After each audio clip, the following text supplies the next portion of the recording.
Trump ने मांगे Britain से अपने हवाई अड्डे, ब्रिटेन ने देने से मना कर दिया। बौखलाए ट्रंप बोल रहे कि अमेरिका की जमीन से ही ईरान पर अटैक कर सकता है। अकेले पड़े ट्रंप।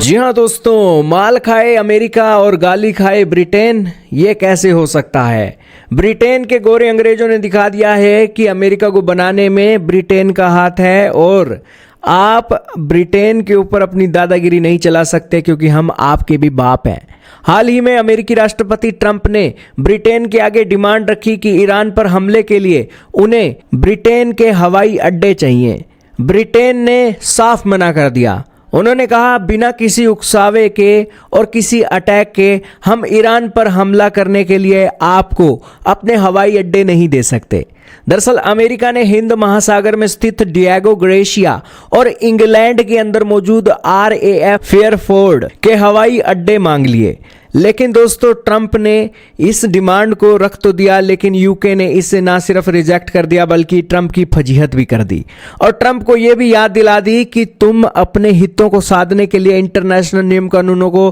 ताक पर नहीं रख सकते और अगर आप ताक पर रखोगे तो कल को सजा भी तुम ही भुगतोगे। ब्रिटेन यहां पर तुम्हारी सजा भुगतने के लिए नहीं आएगा, क्योंकि दोस्तों एक तो अमेरिका नियम तोड़ रहा है और नियम तोड़कर एक दोस्तों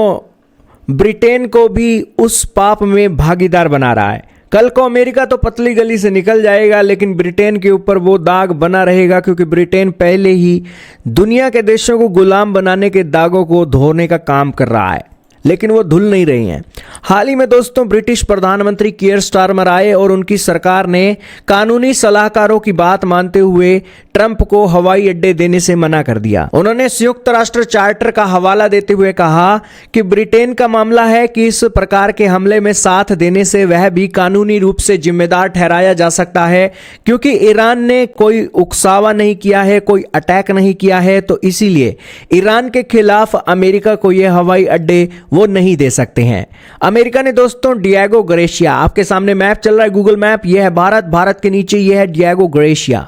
यह ब्रिटिश इंडियन ओशन ट्रीटी है। फिलहाल इस डिएगो ग्रेशिया के जो एक एरिया है इसे तो मॉरिशस को सौंप दिया गया है, लेकिन इसके अंदर जो एक मिलिट्री का बेस है, हवाई अड्डे हैं, उसका कंट्रोल अभी भी ब्रिटेन के पास है। और अमेरिका का कहना है कि इस एक बेस से उनके जो भारी बम वर्षक हैं वो यहां पर लैंड कर सकते हैं, रिफ्यूलिंग हो सकती है और इसी के साथ ही यहां से ईरान की जो दूरी है 4000-5000 किलोमीटर के बीच में बैठती है, तो यहां से ईरान के ऊपर अटैक करना उन्हें आसान होगा और इसीलिए ये हवाई अड्डे ईरान के खिलाफ अमेरिका को दे दिया जाए। इसके अलावा दोस्तों एक ब्रिटेन के अंदर जगह है RAF फेयरफोर्ड, इधर की भी जगह दोस्तों एक अमेरिका ने मांगी है और उनका मानना है कि यहां से ईरान पर अटैक करना आसान होगा। दरअसल अमेरिका के जो बेस हैं अमेरिका के अंदर, उनसे ईरान की दूरी 10,000 किलोमीटर से भी ज्यादा है और इतने भारी भरकम बम वर्षक विमान लेकर जाना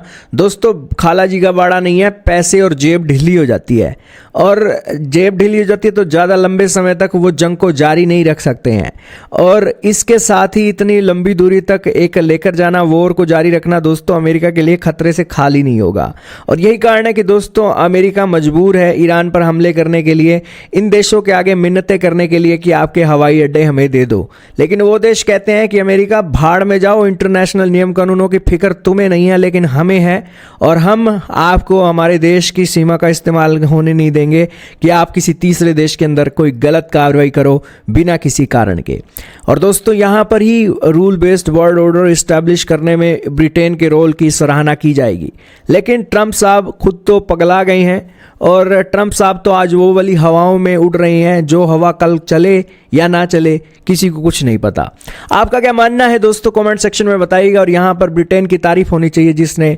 अमेरिका के गलत इरादों को देखते हुए उसका ना साथ देने की यहाँ पर एक पेशकश कर दी और पूरी दुनिया में अमेरिका की बदनामी हुई, वो अलग बात है।